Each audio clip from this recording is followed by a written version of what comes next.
अनंत चतुर्दशी की आप सभी लोगों को ढेर सारी बधाई, ढेर सारी शुभकामनाएं।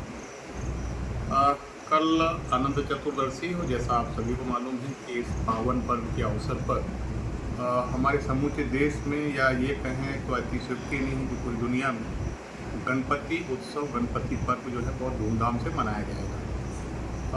हम समर्थ सदगुरु भैया जी सरकार, जिन्हें बहुत प्यार से लोग श्रद्धा भाव से दादा गुरु कहते हैं, उनके सानिध्य में पिछले एक दशक से करीब 10 वर्षों से जो है हम अपनी जीवन शैली और हम अपने तीज त्यौहार उत्सव जो है वो प्रकृति के सानिध्य में और प्राकृतिक जीवन शैली को अपनाते हुए हम अपने तीज त्यौहार वैसे मनाते हैं।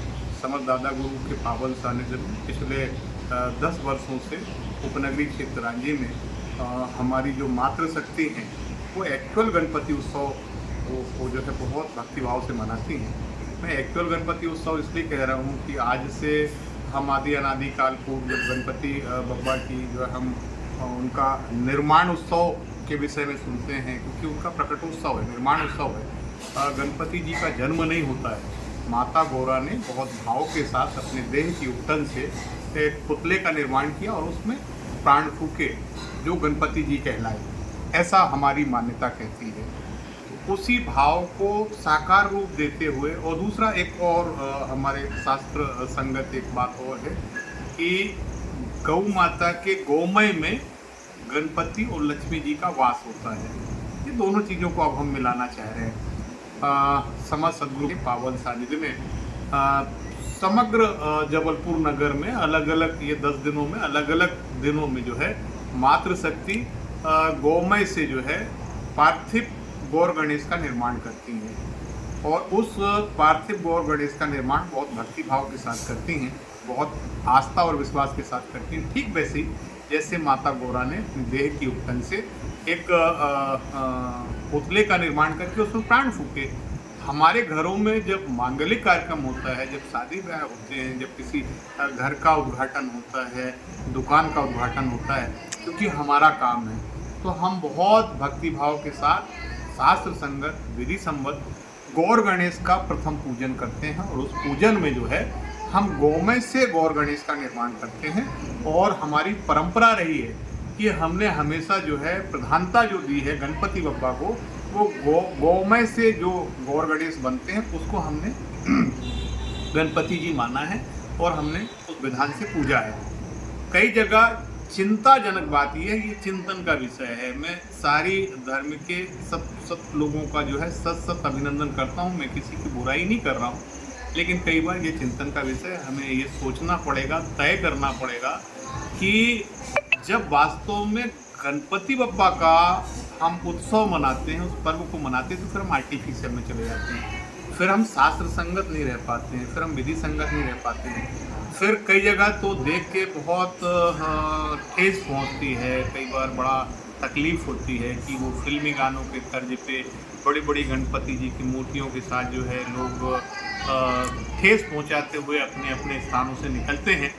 और एक चीज़ और मैं बताना चाहूँगा कि जैसे लोग कहते हैं कि अनंत चतुर्दश में हमने गणपति विसर्जन, मुझे लगता है कि विसर्जन शब्द हमारे आराध्य के लिए, हमारे देव के लिए, हमारे इष्ट के लिए, गणपति बप्पा के लिए विसर्जन शब्द होना नहीं चाहिए। ये मेरा अपना चिंतन है, और मुझे लगता है शास्त्र में भी इसकी व्यवस्था है नहीं, क्योंकि हमारा देव, हमारा इष्ट, हमारा आराध्य, हमारा भगवान, हमारा वो गणपति, ये तो सृजन के केंद्र है, ये विसर्जन नहीं हो सकता है, इनका विसर्जन संभव ही नहीं है।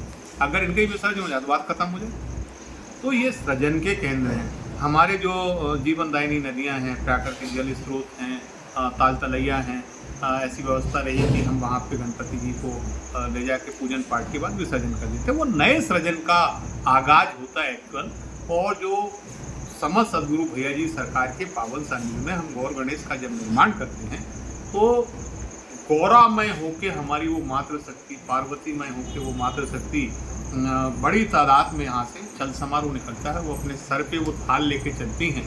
हमारा जो नौजवान है, हमारा जो पुरुष वर्ग है, वो एक विशेष परिधान में निकलता है, भक्तिभाव के वातावरण में निकलता है। निसंदेह ये चल समारोह साधारण चल समारोह नहीं है, ये देश दुनिया को प्राकृतिक जीवन शैली अपनाते हुए प्रकृति के सानिध्य में हमारे तीज त्यौहार और पर्व कैसे मनाएं, ये उस बात का द्योतक है।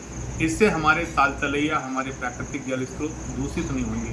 आप एक चिंतन करिएगा, एक एक नगर में मुझे ऐसा लगता है कि आज की डेट में तो प्रत्येक घर में गणपति बप्पा की जो है मूर्ति रखते हैं, तो वो लाखों की तादाद में होता एक एक नगर में।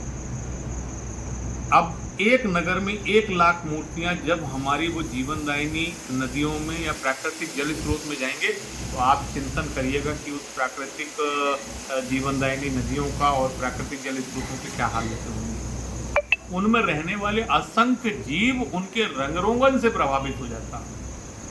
हमारा आराध्य, हमारा देव, हमने कहा ना, वो सृजन का घोतक है, सृजन का केंद्र है। और उससे अगर जीवात्माएं प्रभावित होने लगे, जीव जंतु प्रभावित होने लगे, तो फिर ये चिंतन का विषय, हमको चिंतन करना पड़ेगा कि हमारा तीज त्यौहार और पर्व उत्सव हमारे कैसे मनाएं, प्रकृति के सानिध्य में मनाएं। इसके लिए एक ऐसा अवधूत, एक ऐसा गुरु, एक ऐसा योगी जो अखंड महाव्रत पे चल रहा है, आज लगभग 3 साल होने को आ रहे हैं, 36 माहों से, जिसने अन्न का परित्याग करके प्रकृति के लिए, पर्यावरण के लिए, जीवनदायिनी नदियों के लिए, गौ के लिए, धर्म के लिए, धरा के लिए अखंड महाव्रत धारण किया हुआ है। सिर्फ मात्र नर्मदा जल में रह के वो इस तरीके से प्रकृति में जीवन शैली को अपनाते हुए इस बात का वो परिचय देते हैं, और तीज त्यौहार और उत्सव हमारे जो है वो प्रकृति के सानिध्य में मनाने का संदेश देते हैं।